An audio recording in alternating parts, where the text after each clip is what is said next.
Happy St. Patrick's Day, everyone, and welcome to another interview with some of the plank holders of the Department of Homeland Security.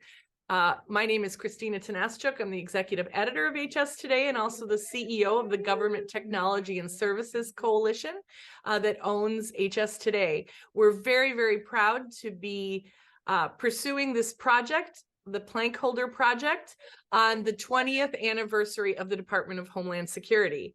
Today, I have the distinct honor and pleasure of speaking with Admiral Thad Allen, who is the former Commandant of the U.S. Coast Guard and a plank holder of the department. Welcome, sir. Thank you for having me. We're just thrilled to have you here and part of kind of this historical look at everyone who started the department and their thoughts on being a plank holder. Tell us a little bit about your work as a plank holder for the department. It's a little complicated. I was the Atlantic commander of the Coast Guard on 9/11. And of course, we had to manage what was going on in New York Harbor and Washington, D.C. and other places. Following that, I was promoted to Chief of Staff of the Coast Guard, which was basically the Chief Operating Officer of the Coast Guard. And while I was there, the Homeland Security Act was passed in November of 2002 that mandated the department come into existence on 1 March 2003. I was named by the Commandant at the time to be the transition executive to manage the move of the Coast Guard out of the Department of Transportation into Homeland Security. And in conjunction with that, was working with several parts of the new department as it stood up to recreate the functions that are necessary to run a large enterprise like the Department of Homeland Security. I did a lot with the Janet Hill, who was the Undersecretary of Management at the time. But basically, I was the project officer to bring the service out of DOT into DHS. Well, that's huge. That's huge. Putting It was together pretty big. agencies. Yes, absolutely. Well, it's just good we had such a visionary in place. You absolutely proven your leadership throughout your time at DHS and certainly with the Coast Guard. Tell us a little bit about the impact you think that creating the department has had on America. Well, if you go back and you look at the intent of the Homeland Security Act, which the president signed on the 25th of November, 2002, it was to directly address the threats that we encountered on 9/11. And it had a lot to do with aviation security and border security. And the focus at the time was counterterrorism and ensuring that our borders were safe. The creation of the department allowed all the agencies that had those kind of responsibilities to be managed in the same department. It focused on primarily border security and aviation security at the start. But as we've seen in the last 20 years, those threats have migrated and required greater agility and flexibility to meet the needs of the American public and the threats that were out there. But at the start, it was a focus on physical security of the border and aviation security. Yes, a lot of things have evolved over time, and yet we still have those same missions.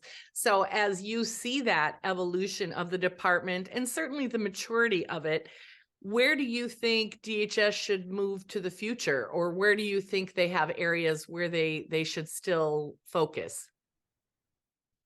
Well, that's a double-edged question, and it's also a very good question.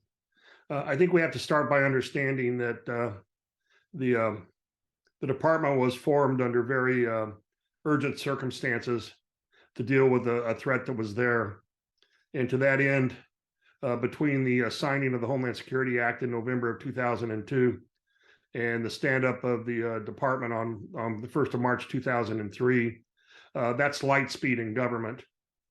And while the legislation required that all the agencies come together in the same department, there were a lot of fundamental structural issues on how you run a government agency that were not attended to in the legislation that we've had to deal with over the last 20 years, looking back. The term I like to use is when they created the department, it was BYOB, bring your own bureaucracy. And every agency showed up with a different personnel system, accounting system, appropriation structure, and so forth. So while you're trying to conduct operations, at some point you need to figure out how to create the same mission support and support structure inside the organization to do that. That has been a struggle for the department, notwithstanding the operational challenges they've faced. And just in their last 5 years, they've made substantial progress on coming up with a standardized financial system and a common appropriation structure that's needed to create long-term stability for an enterprise. On the operational side, the threats continue to change. And the focus on the physical border and security has now changed to where we must be concerned with a physical border, a functional border, and a virtual border. And we're dealing with a lot of threats right now that are agnostic to physical borders, that challenge us and challenge traditional legal frameworks and how we actually all work together. And moving forward, that is the real challenge in my view. If you look at the things that defy physical boundaries, and that would be weather, germs, the internet, and so forth, these create huge challenges to create unity of effort, including working in the department, but also outside the department with the other federal civil agencies and the military as well, especially in relation to cybersecurity. Absolutely. That is certainly what we're hearing from many of the plank holders, and certainly in accord with all of the threats we see, and how much unifying people and making sure that every level of government has a voice and is involved in those types of responses is certainly what the department has been working on and can continue to do so in the future. So we want to thank you for those wise words, and certainly thank you for being a national treasure. We appreciate all of your work on Katrina, on the Coast Guard, on the oil spill.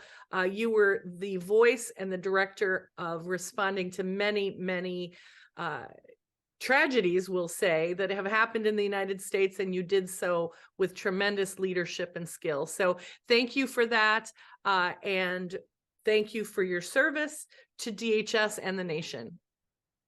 My pleasure.